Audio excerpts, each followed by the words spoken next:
Diceritakan pada suatu malam pada bulan Ramadan, Tok Bendang Daya satu sedang mengambil wudhu. Beliau mendapati pohon-pohon seperti rebah menghadap perigi Bendang Daya, dan airnya pula tiba-tiba membeku.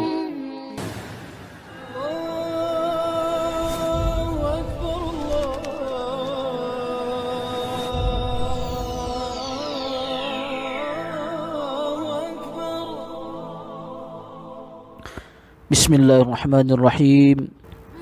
Alhamdulillah, kita masih berada di 10 akhir Ramadan, dan kesempatan dalam video singkat ini saya juga ingin menyampaikan tentang Lailatul Qadar, terutama telaga Lailatul Qadar di Bendang Daya Fatani Darussalam. Dari beberapa artikel yang saya baca dan saya kumpulkan, dapatlah saya simpulkan bahawa malam Lailatul Qadar ialah suatu malam yang dijanjikan oleh Allah Subhanahu wa taala. Lailatul Qadar adalah suatu malam yang dikhusus terjadi di bulan Ramadan. Ayat Al-Quran yang pertama dipercayai diturunkan pada malam ini, malam Lailatul Qadar. Disebut di dalam Al-Quran dalam surah Al-Qadar, dan diceritakan lebih baik daripada 1000 bulan.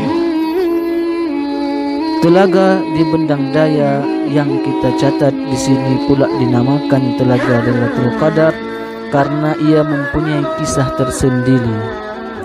Di dalam kisah atau cerita lisan terdapat 2 orang ulama besar Patani yang direzekikan oleh Allah Subhanahu wa taala dengan berjumpa dengan malam dan peristiwa Lailatul Qadar di tempat yang sama tetapi di masa yang berlainan.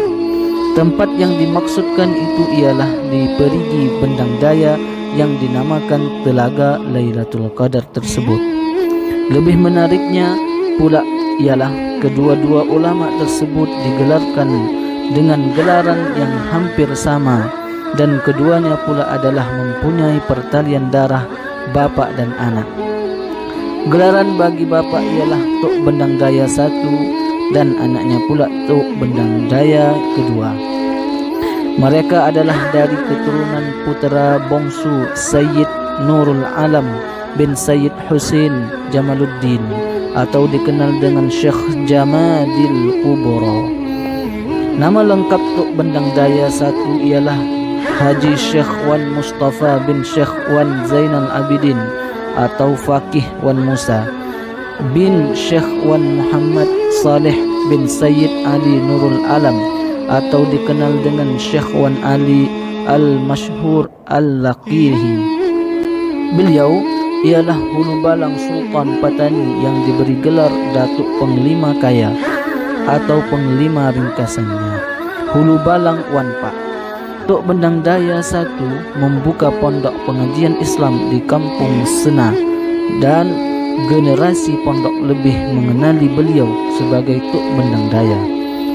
Diceritakan pada suatu malam pada bulan Ramadan, Tok Bendang Daya satu sedang mengambil wudhu.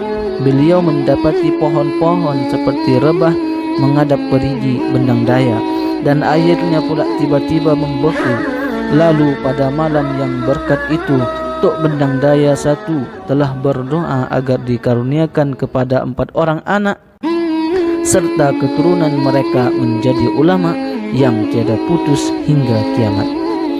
4 anak Tok Bendang Daya satu yang dimaksudkan ialah Syekh Wan Muhammad Zain Abidin atau yang dikenal dengan Syekh Wan Muhammad Zain Al-Fatani, atau Tok Guru Wan Din Al-Fatani bin Haji Syekh Wan Mustafa. Anaknya yang kedua pula Syekh Wan Abdul Qadir Al-Fatani atau dikenal dengan Tok Bendang Daya kedua bin Haji Syekh Wan Mustafa. Syekh Abdul Latif Al-Fatani bin Haji Syekh Wan Mustafa mengajar agama Islam di Bangkok. Dan yang keempat Syekh Wan Daud Al-Fatani, Tok Cik Wan Daud bin Haji Syekh Wan Mustafa yang mengajar di Makkah. Tok Bendang Daya kedua ialah Syekh Wan Abdul Qadir Al-Fatani, juga dilantik sebagai penglima Sultan Fatani. Setelah Tok Bendang Daya I meninggal dunia pada tahun 1863, Tok Bendang Daya kedua, Syekh Wan Abdul Qadir, telah meneruskan pengajaran agama Islam di Pondok Benang Daya. Ketika Tok Bendang Daya kedua bertemu malam Lailatul Qadar di Perigi Bendang Daya, beliau mendoakan supaya dianugerahkan ulama yang tidak putus dalam 7 keturunan zuriatnya. Anak Tok Bendang Daya kedua ialah Syekh Wan Ismail Al-Fatani atau dikenal dengan Padain Mekah bin Syekh Wan Abdul Qadir, mengajar di Mekah. Manakala Syekh Wan Ibrahim, anak yang kedua, nama lengkap beliau adalah Syekh Wan Ibrahim Al-Fatani atau dikenal dengan Pak Cuhim Kedah, membuka pondok Gajah Mati di Kedah. Telaga Lailatul Qadar di Bendang Daya masih lagi kekal pada hari ini, terus menyimpan kisah-kisah mereka yang pernah menggunakan airnya, termasuk kedua orang Tok Bendang Daya Hulu Balang, penglima serta ulama besar Fatani tersebut.